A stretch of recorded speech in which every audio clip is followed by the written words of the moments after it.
Film के एक scene में पंकज कपूर कहते हैं, अपनी बिरादरी के किसी लड़के के साथ हो गया होता तो ठीक था, पर गैर बिरादरी के लड़के के साथ मेरी तो नाक कट गई। और उनकी पत्नी का रोल कर रही भारती आचरेकर कहती हैं, ये सब तुम्हारे किए का फल है। लड़की को पढ़ाना जरूरी था, देख लिया क्या गुल खिला रही है बढ़ के। इस डायलॉग में कई स्तरों पर आयरनी है। जाति को लेकर कैरेक्टर्स के व्यूज हम परफॉर्मेंसेस वाले सेक्शन में देखेंगे, लेकिन पढ़ाई का मामला ये है कि उनकी बेटी का रोल कर रही अमृता सिंह 8वीं क्लास में 4 बार फेल हो चुकी हैं।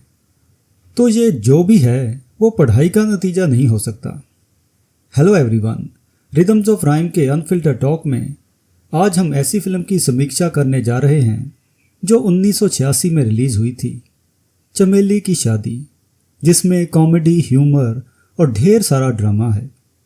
बासु चैटर्जी द्वारा निर्देशित ये फिल्म एक डिलाइटफुल कॉमेडी है जो जाति व्यवस्था पर और ऐसे प्यार की सेलिब्रेशन है जो किसी के आगे झुकता नहीं। तो अपनी चाय का कप उठाइए और इस क्लासिक को रिविजिट करते हैं।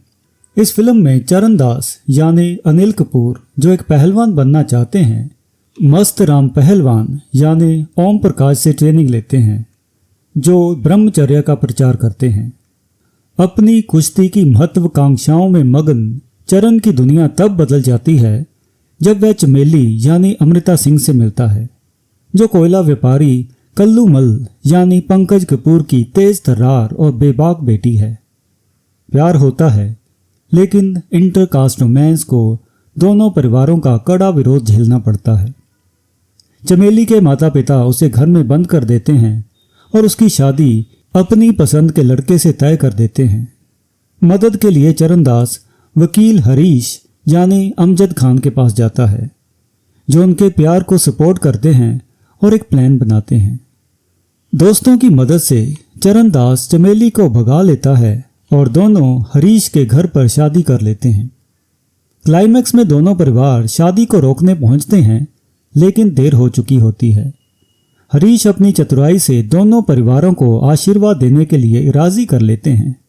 कल्लू मल को वोट्स का लालच देकर और चरणदास के भाई भजनदास को व्यापार में लाभ का वादा करके आखिरकार प्यार सोशल बैरियर्स पर जीत दर्ज करता है और चमेली और चरणदास को एकजुट करता है।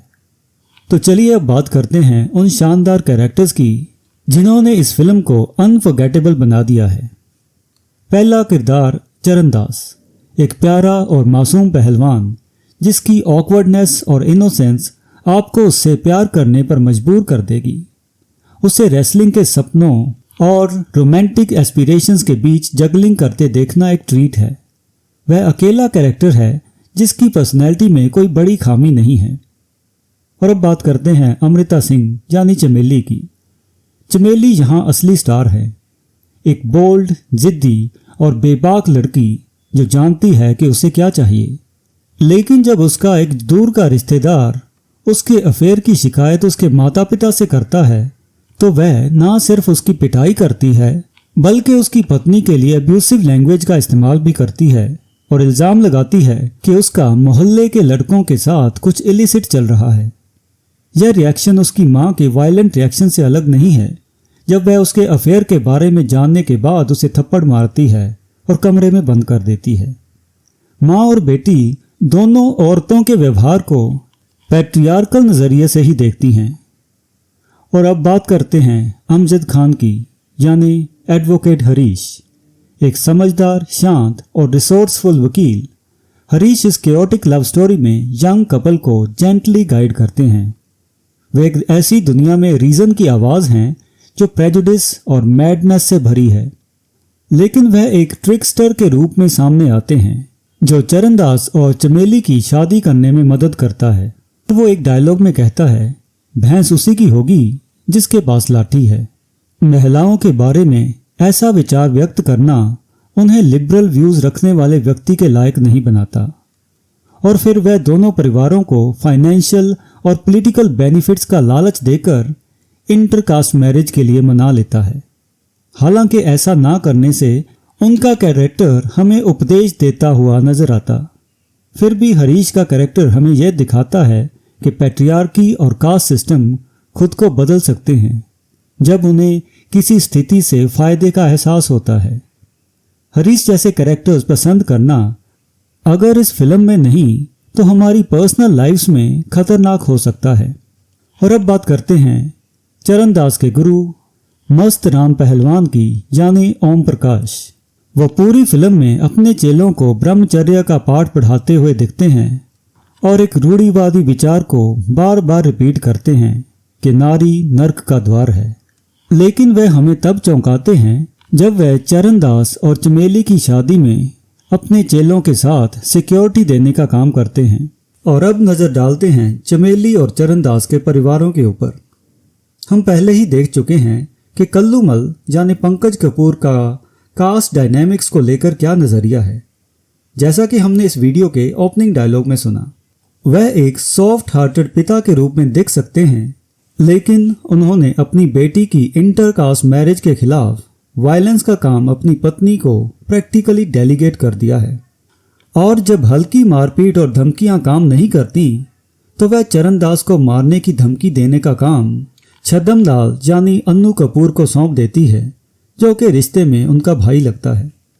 छद्म लाल के हिलेरियस एंटिक्स प्लॉट में मनोरंजन जोड़ते हैं, लेकिन नॉर्दर्न इंडिया में लव मैरिज के खिलाफ ऑनर किलिंग के संभावित खतरों को भी उजागर करते हैं। चरणदास के भाई और भाभी यानी सत्यन कपूर और तबस्सुम, इन दोनों को बहुत ही लिमिटेड स्क्रीन टाइम मिलता है और उनकी जातिवादी सोच को कन्विंसिंगली एस्टैब्लिश नहीं किया गया है। उनके रोल्स को अधिक डिटेल बनाया जा सकता था, शायद चमेली के माता पिता के स्क्रीन टाइम को कम करके। तो जहां ये फिल्म अपनी कॉमेडी के साथ साथ एक आईना पकड़कर पूरे समाज का चेहरा हमें दिखाती है और रिजिड कास्ट सिस्टम के ऊपर सटायर करती है, ह्यूमर के माध्यम से सोसाइटल नॉर्म्स को चुनौती देती है और बाउंड्रीज को पार करने की हिम्मत को सेलिब्रेट करती है। लेकिन हमें यह भी याद रखना चाहिए कि अगर हम फिल्म के फिक्शनल और कॉमिक एलिमेंट्स को हटा दें तो हम ऐसे समाज के सामने खड़े होंगे जो कास्ट लाइंस पर अड़ा हुआ है, चाहे इसके लिए लवर्स को मारना ही क्यों ना पड़े। तो चलिए अब देखते हैं कि यह फिल्म खास क्यों है। सबसे पहले यह फिल्म एक सिंपल लेकिन पावरफुल मैसेज देती है। फिल्म के डायलॉग्स हास्य, चतुराई और व्यंग से भरे हुए हैं। अमृता सिंह का चमेली का पोर्ट्रेयल अपने समय में एक फेमिनिस्ट स्टेटमेंट था और अनिल कपूर का चार्म उन्हें अल्टीमेट बॉय नेक्स्ट डोर बनाता है। फिल्म की छोटे शहर की वाइब्स, लोकल डायलेक्ट्स और ऑथेंटिक कॉस्ट्यूम्स इसे रियल और नॉस्टैल्जिक बनाते हैं। तो हमें इस फिल्म को आज क्यों देखना चाहिए? क्योंकि ये आज की high stakes over dramatic love story से एक लाइट हार्टेड एस्केप है। इसकी कॉमेडी टाइमलेस है, क्लीन है, क्लेवर है और इसका कास्टिज्म के ऊपर नज़रिया आज भी रेलेवेंट है। अगर आप कभी ऐसी लव स्टोरी देखना चाहते हैं जो रियल लाइफ की तरह सिली, स्वीट और होपफुल हो, तो यह फिल्म आपके लिए है। तो ये थी चमेली की शादी के ऊपर हमारी अनफिल्टर टॉक। अगर आप किसी खास फिल्म पे अनफिल्टर टॉक चाहते हैं तो कमेंट्स में मेंशन करें और रिदम्स ऑफ राइम को लाइक, शेयर और सब्सक्राइब करना ना भूलें, ताकि आप और आपके दोस्त हमारी बाकी की अनफिल्टर टॉक्स को भी सुन सकें। And until next time, good bye and thank you.